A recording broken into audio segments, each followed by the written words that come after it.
من يهده الله فلا مضل له ومن يضلل فلا هادي له وأشهد أن لا إله إلا الله وحده لا شريك له وأن محمدا عبده ورسوله أما بعد فأعوذ بالله من الشيطان الرجيم بسم الله الرحمن الرحيم يا أيها الذين آمنوا قوا أنفسكم وأهليكم نارا وقودها الناس والحجارة عليها ملائكة غلاظ شداد لا يعصون الله ما أمرهم ويفعلون ما يؤمرون يا أيها الذين كفروا لا تعتذروا اليوم إنما تجزون ما كنتم تعملون يا أيها الذين آمنوا توبوا إلى الله توبة نصوحا عسى ربكم أن يكفر عنكم سيئاتكم ويدخلكم جنات تجري من تحتها الأنهار يوم لا يخزي الله النبي والذين آمنوا معه نورهم يسعى بين أيديهم وبأيمانهم يقولون ربنا أتمم لنا نورنا واغفر لنا إنك على كل شيء قدير۔ یہ اللہ کی کتاب قرآن مجید سورہ التحریم، اس کی 6 سے لے کے یہ 8 تک کی آیات ہیں۔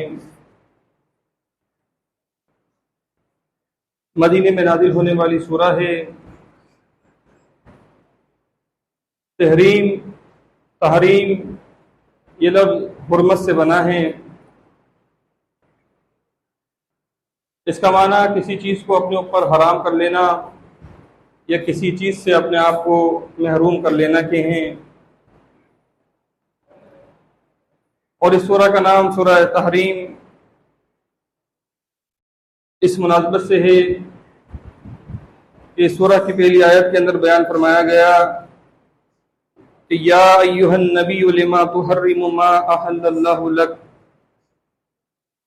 کہ نبی محمد صلی اللہ علیہ وسلم جو چیز اللہ تعالیٰ نے آپ کے لیے حلال کی ہے، آپ کیوں اپنے اوپر اسے حرام کرتے ہیں، یا آپ کیوں اس حلال چیز سے محروم ہو جاتے ہیں۔ صحیح بخاری کتاب الطلاق کے اندر ایک حدیث آتی ہے جس سے معلوم چلتا ہے اس آیت کا شان نزول۔ ام المومنین عائشہ رضی اللہ عنہا بیان کرتی ہیں کہ نبی صلی اللہ علیہ وسلم زینب رضی اللہ عنہا کے یہاں جایا کرتے تھے، وہاں کچھ دیر کے لیے ٹھہرا کرتے تھے، وہاں شہد پیا کرتے تھے۔ تو میں نے حفصہ رضی اللہ عنہا سے یہ بات کہی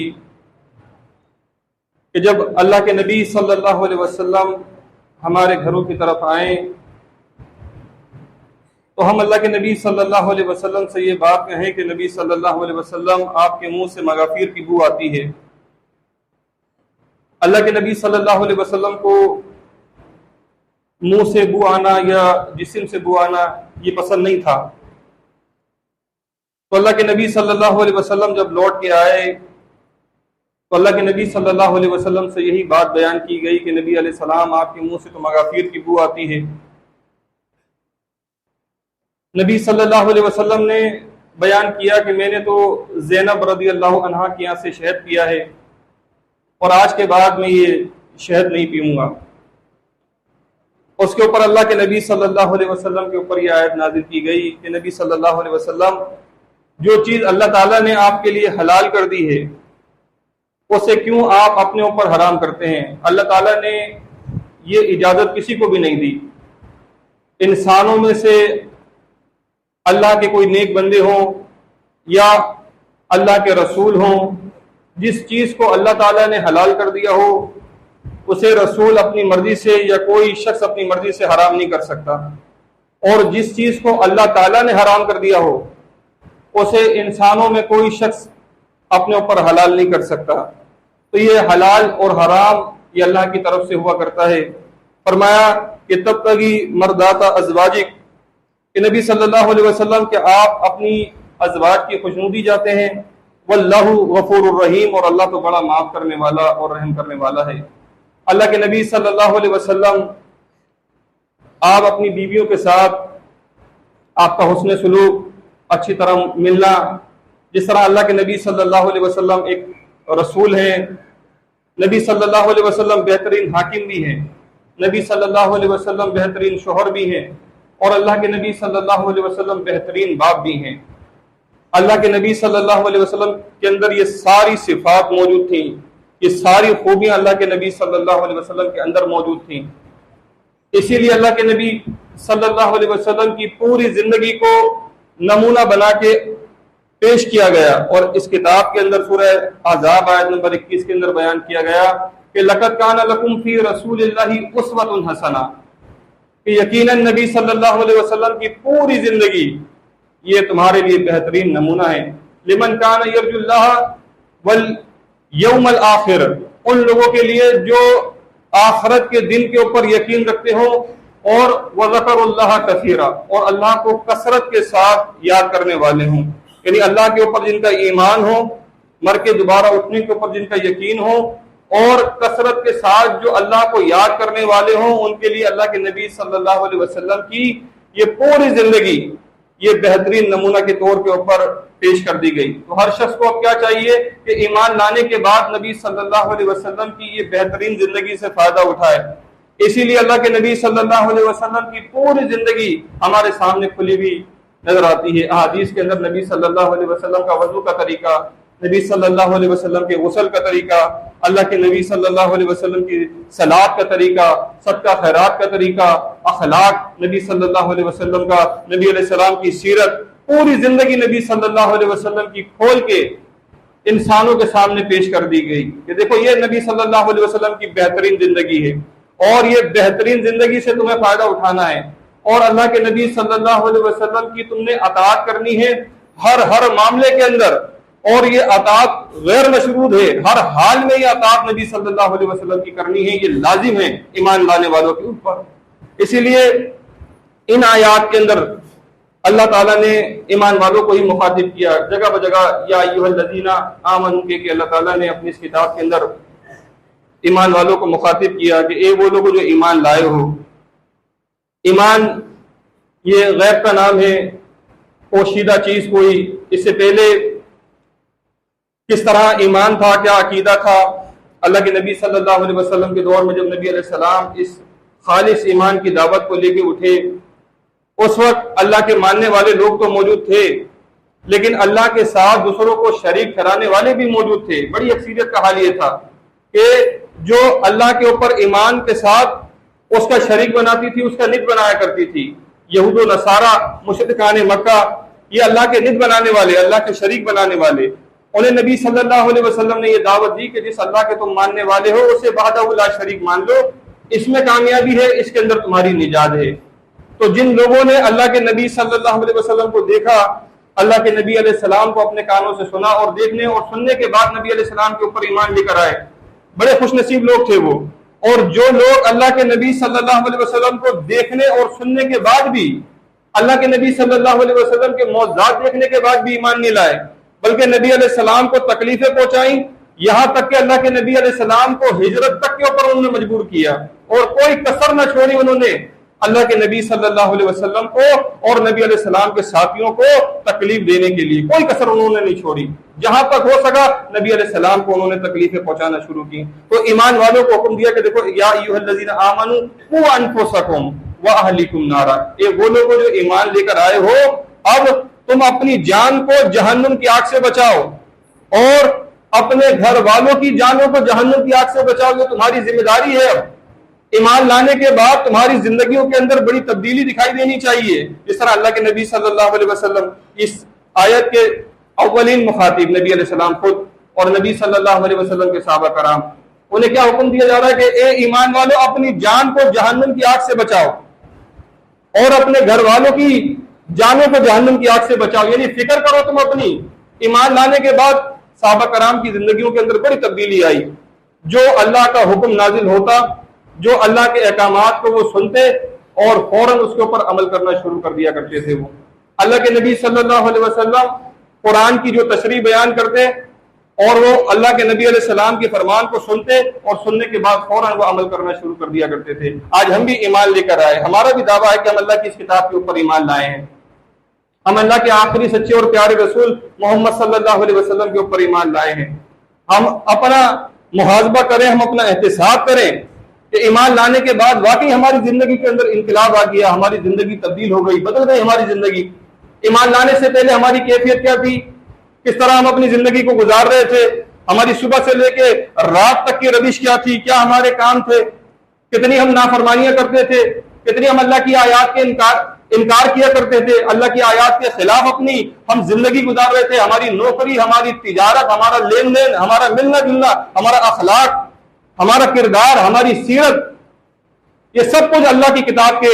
خلاف ہماری زندگی گزر رہی تھی اور اللہ کے نبی صلی اللہ علیہ وسلم کے طریقے کے خلاف ہم اپنی زندگی گزار رہے تھے۔ جب ایمان ہی نہیں تھا، ایمان ہی کی سمجھ نہیں تھی، تو کیا عمل کریں گے اللہ اور اس کے رسول صلی اللہ علیہ وسلم کے حکم کے اوپر؟ لیکن جب ایمان لے کر آ گئے کہ واقعی ہاں پہلے ان باتوں کی سمجھ نہیں تھی، ہم نے اللہ کی اس کتاب کے اوپر ایمان عقیدہ تو رکھا ہوا تھا لیکن اس طرح ایمان نہیں لائے تھے جس طرح ایمان لانے کا واقعی ہے کہ آج تو یہ اللہ کی آیات، یہ روشن آیات ہمارے سامنے آ گئی ہیں، اس کو ہم صبح سے لے کے رات تک دیکھتے ہیں، سنتے ہیں، پڑھتے ہیں اور ہر ہفتے سنتے ہیں، روزانہ تلاوت سنتے ہیں اس کی، روزانہ قرآن پڑھتے ہیں یا روزانہ قرآن کی تلاوت سنتے ہیں صلات کے اندر۔ اس کے بعد ہماری زندگیوں کے اندر کتنی تبدیلی آئی، ہماری زندگی کے اندر کتنا انقلاب برپا ہوا کہ اللہ کے نبی صلی اللہ علیہ وسلم کے فرمان کو سننے کے بعد ہماری زندگی کتنی تبدیل ہو گئی، کتنے اللہ اور اس کے رسول صلی اللہ علیہ وسلم کی باتوں کو سننے کے بعد ہم نے عمل کرنا فوراً شروع کر دیا۔ اور جیسی ہمیں پتہ چلا کہ یہ اللہ کی کتاب اور اللہ کے نبی صلی اللہ علیہ وسلم کے حکم کے خلاف ہمارا یہ کام ہے، ہم نے فوراً اسے ترک کر دیا، فوراً اس کام کو چھوڑ دیا۔ ہر انسان غور و فکر کرے، یہ صحابہ کرام کے اندر یہ خوبی تھی کہ وہ اللہ اور اس کے رسول صلی اللہ علیہ وسلم کی بات کو سنا کرتے تھے، سننے کے بعد ایمان لا کے فوراً عمل کرنا شروع کر دیا کرتے تھے۔ وہ ان کا انداز یہ نہیں تھا کہ ابھی تو اجتماعی طور پہ ہے تو کوئی دیکھ نہیں رہا، ہمارا عمل بہتر ہو جائے اور ہم اپنے عمل کو بہتر بنا کے لوگوں کے سامنے رکھ دیں، اور انفرادی ہماری زندگی جس طرح چاہے ہماری زندگی انفرادی گزرے، کوئی نہیں دیکھ رہا انسانوں کے اندر۔ یہ تو دنیا دار ہوتا ہے، جس طرح دنیا دار ایک انسان ہوتا ہے، اس کی نگاہ کے اندر کیا ہوتا ہے کہ لوگ دیکھ رہے ہیں، جیسے کیمرے کی آنکھ دیکھ رہی ہے۔ آپ کسی جگہ پہ جائیں کوئی چیز لینے کے لیے، وہاں بڑے بڑے اسٹیکر بنا کے لگائے ہوئے ہیں اور لکھ کے لگایا ہوا، کیمرے کی آنکھ آپ کو دیکھ رہی ہے۔ یعنی انسان کے دل میں اللہ کا ڈر، اللہ کا خوف نہ رہا، اللہ دیکھ رہا ہے، اس بات کے اوپر سے انسان کا ایمان اٹھ گیا کہ اللہ دیکھ رہا ہے۔ میں چوری کروں گا، اللہ نے دیکھا، کسی انسان نے نہیں دیکھا، اللہ نے دیکھا۔ لیکن انسان اللہ کی وجہ سے چوری کرنا نہیں چھوڑ رہا کہ اللہ دیکھ رہا ہے مجھے اور اللہ مجھے پورا اس کا بدلہ دینے والا ہے۔ ان قریب مجھ سے پوچھے گا اللہ کہ تم نے چوری کیوں کی، اس کی سزا مجھے دے گا۔ اللہ کا ڈر، اللہ کا خوف نہیں ہے دل کے اندر، ہاں انسانوں کا ڈر ہے، کیمرے کا ڈر ہے۔ تو ایک ایمان والا، اس کا انداز دنیا داروں کی طرح یہ انداز اس کا نہیں ہوا کرتا کہ وہ انسانوں کے ڈر سے کوئی کام چھوڑ دے اور انسانوں کے سامنے وہ خود کو بہتر بنانے کی کوشش کرے اور انفرادی اس کی زندگی جس طرح چاہے گزر رہی ہو۔ یہ کہ ایمان والے کا انداز نہیں ہوگا۔ ایمان والے کا تو اس بات کے اوپر ایمان ہے، عقیدہ ہے اس کا یہ کہ اللہ مجھے ہر جگہ دیکھ رہا ہے، ہر کام کو میرے جاننے والا ہے، ہر کام سے وہ باخبر ہے، ہر کام کو دیکھنے والا ہے۔ اس نے کرامن کاتبین، دو لکھنے والے میرے ساتھ جوڑ دیے ہیں جو لکھتے ہیں۔ میں اپنی زبان سے ایک لفظ کو نکالتا ہوں اور دو لکھنے والے جو ہے فوراً اس کو لکھ لیا کرتے ہیں۔ اس بات کا ایمان، اس بات پر یقین ہونا ایمان والوں کے اوپر کہ واقعی ہم ایمان لے کر آئے ان باتوں کے اوپر، تو ہمیں تو چاہیے کہ ہماری زندگی اللہ کی آیات کے عین مطابق اور اللہ کے نبی صلی اللہ علیہ وسلم کے عین مطابق، ان کی سنت کے مطابق ہماری یہ زندگی جو ہے گزرے۔ اسی بات کا حکم اللہ تعالیٰ نے سورہ المائدہ آیت نمبر 105 کے اندر دیا کہ یا ایھا الذین آمنوا علیکم انفسکم، اے ایمان والو اپنی فکر کرو، اپنی فکر کرو، تم کل آخرت کی تم تیاری کرو۔ تمہیں چاہیے آپ ایمان لے کر آئے ہو